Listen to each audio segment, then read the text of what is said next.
Hello दोस्तों, आपका स्वागत है हमारे चैनल जीके मास्टर में। और आज हम लोग बात करेंगे बीपीएससी शिक्षक बहाली अपने नियत समय पर होगा या नहीं होगा, क्योंकि उसका एडमिट कार्ड भी जारी कर दिया गया है। और बात करेंगे यहाँ प्रमुख टॉपिक पर कि जो कल सुप्रीम कोर्ट के द्वारा एक आदेश जारी किया गया और कहा गया कि 1 to 5 के लिए बीएड के अभ्यर्थी एलिजिबल नहीं हैं, उसमें सिर्फ राज्य स्तरीय कोर्स की मान्यता दी गई है। और एनसीटीई यानी कि जो उस समय कानून लाया गया था और एनसीटीई के द्वारा ही बीएड अभ्यर्थियों को मौका दिया गया था 2018 में, वह कानून क्या था और सुप्रीम कोर्ट ने उस कानून को क्यों रद्द किया, आपको इसमें विस्तार पूर्वक जानकारी प्राप्त हो जाएगा। और आप लोग इसमें स्पष्ट हो जाएंगे कि इसमें जो क्या कानूनी अड़चन है जिसे सुप्रीम कोर्ट ने रद्द कर दिया है। और बीपीएससी एग्ज़ाम होगा या नहीं होगा, इस वीडियो में आपको मालूम चल जाएगा। और ऑफिशियल गजट के साथ आपको इसमें बताएंगे, सभी साक्ष्य और प्रूफ के साथ। देख लीजिए, यह जो आपको दिख रहा है भारत राजपत्र, और इसका जो असाधारण बजट है यह पूरी तरह से संसद द्वारा पारित कानून है। और राष्ट्रीय अध्यापक शिक्षक परिषद यानी कि एनसीटीई, और देख लीजिए यहाँ यह जो है वह 19 जून 2018 को पारित किया गया है और इसी को यहाँ गजट में प्रकाशित किया गया। और उसमें क्या ऐसी बातें कही गई जो सुप्रीम कोर्ट ने अमान्य कर दिया, तो देख लीजिए, निःशुल्क एवं अनिवार्य बाल शिक्षा अधिनियम 2009 की धारा 23 की उपधारा द्वारा प्रदत्त शक्तियों का प्रयोग करते हुए और स्कूली शिक्षा और साक्षरता विभाग, मानव संसाधन विकास विभाग द्वारा 31 मार्च 2010 को अधिसूचना, यह सब अलग बात हो गया, मतलब इसी से संबंधित है। इसका जिक्र सुप्रीम कोर्ट के जजमेंट में भी किया गया है। उसके बाद मेन पॉइंट पर यहाँ देखिए कि उपरोक्त अधिसूचना में पैरा 1 उप पैरा अनुच्छेद 1 के शब्दों और कोष्टकों के बाद स्नातक तथा प्राथमिक शिक्षा में 2 वर्षीय डिप्लोमा, चाहे वो किसी भी नाम से जाना जाता हो, निम्नलिखित को शामिल किया जाता है। उस समय असाधारण गजट में यह प्रकाशित किया गया था कि 50% अंकों के साथ स्नातक तथा शिक्षा स्नातक यानी बीएड होना चाहिए 2 में। उपरोक्त अधिसूचना के पैरा 3 उप पैरा ए के स्थान पर निम्नलिखित उप पैरा होगा। ए में जिसने एनसीटीई द्वारा मान्यता संस्थान से शिक्षा स्नातक की उपाधि प्राप्त किया यानी कि बीएड की उपाधि प्राप्त की है, उस पर कक्षा 1 से 5 तक पढ़ाने के लिए अध्यापक के रूप में नियुक्ति हेतु विचार किया जाएगा। किंतु इस प्रकार अध्यापक के रूप में नियुक्त व्यक्ति को प्राथमिक शिक्षक के रूप में नियुक्त होने के 2 वर्ष के भीतर एनसीटीई द्वारा मान्यता प्राप्त प्राथमिक शिक्षा में 6 महीने का एक सेतु पाठ्यक्रम यानी ब्रिज कोर्स आवश्यक रूप से पूरा करना होगा। इसका मतलब यह हुआ कि पहले यह रूल नहीं था कि प्राथमिक में बीएड अभ्यर्थी भाग लें, फिर केंद्र सरकार के द्वारा इसमें प्रकाशित कर दिया गया, कानून बना दिया गया कि अब बीएड अभ्यर्थी भी इसमें भाग ले सकते हैं, और यह कानून बना 2018 में। फिर राजस्थान सरकार के द्वारा यह आदेश लाया गया कि इसमें सिर्फ डीएलएड ही अभ्यर्थी भाग लेंगे, बीएड अभ्यर्थी को मौका नहीं दिया राजस्थान सरकार ने। और वहाँ के हाई कोर्ट ने आदेश दिया कि ठीक है, यहाँ से बीएड को हटाया जाता है। और उसी के फेवर में, मतलब कि उसी कोर्ट केस को लेकर सुप्रीम कोर्ट में कल सुनवाई हुआ, और उस सुप्रीम कोर्ट ने उसी केस को सही माना और कहा कि जो आदेश आया है उच्च न्यायालय द्वारा, राजस्थान उच्च न्यायालय द्वारा, वह आदेश सही है।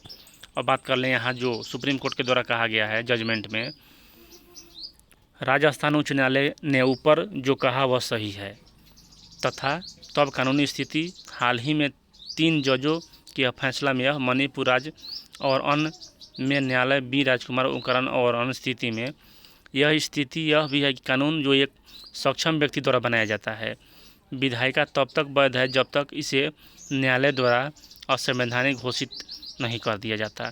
कानून की दोहराया गया है, यानी यहाँ जो परिणाम स्वरूप अपीलें खारिज की जाती है और निर्णय सुनाया जाता है। राजस्थान उच्च न्यायालय की दिनांक 25/11/2021 को बरकरार रखा गया है। अधिसूचना दिनांक 28/6/2023 को रद्द कर दिया गया है और रद्द कर दिया गया है। रिट याचिकाएँ और सभी लंबित याचिकाओं का निपटारा कर दिया गया है। यहाँ देख लीजिए कि यह जो 28/6/2018 को कह रहा है कि दिनांक देख लीजिए, यहाँ डेट दिया हुआ है कि अधिसूचना दिनांक 28/6/2018 को रद्द कर दिया गया है और रद्द कर दिया गया है। रिट याचिकाएँ और सभी लंबित आवेदनों का निपटारा किया जाता है उपरोक्त आदेश के आलोक में। और यहाँ जो 28 जून 2018 और यही अधिसूचना है, देख लीजिए यहाँ 29 जून 2018, यानी कि यह रात्रि में पारित किया गया होगा। वहाँ जो अधिसूचना 28 जून 2018, देख लीजिए यहाँ अधिसूचना है 28 जून 2018 और इसी अधिसूचना को यहाँ रद्द कर दिया गया है। देख लीजिए 28/6 यानी 28 जून 2023 को रद्द कर दिया जाता है। अब इसमें आगे क्या हो सकता है, तो यह जो मतलब कि नियम है, केस का जो अपडेट आया है वह सिंगल बेंच के द्वारा आया है और यह केस अब डबल बेंच में जाएगा। लेकिन यहाँ सरकार को यह भी अधिकार है कि वह अध्यादेश जारी करके बीपीएससी की परीक्षा करवा सकती है।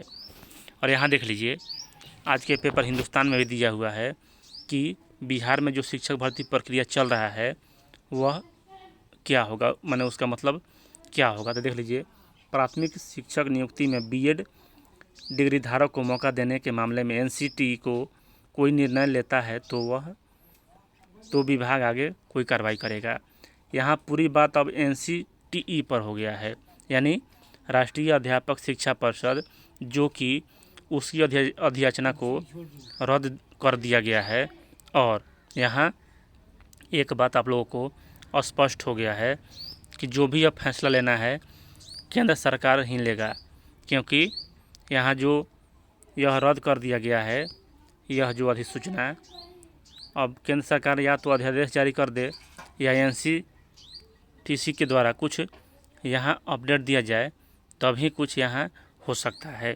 क्योंकि यह जो अधिसूचना है अब केंद्र सरकार सुप्रीम कोर्ट के द्वारा रद्द कर दिया गया है और यहाँ बीपीएससी टीचर बहाली जिसका एग्ज़ाम 24 से 26 अगस्त को होने वाला है, इस पर असर पड़ना कन्फर्म है।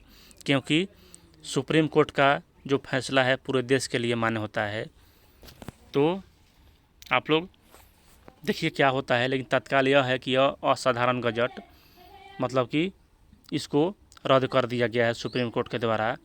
और यहाँ एक ही उपाय बचा हुआ है कि डबल बेंच होगा या केंद्र सरकार के द्वारा अध्यादेश जारी कर दिया जाए तब इस पर कुछ फैसला हो सकता है।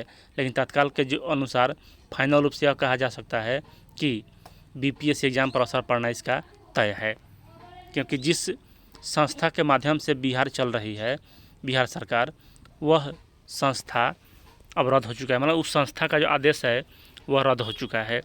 तो किस आधार पर बहाली होगा, या तो संस्था के द्वारा यानी कि एनसीटी के द्वारा कोई इस पर संशोधन करके जारी किया जाए ताकि वह पूरे देश में मान्य हो।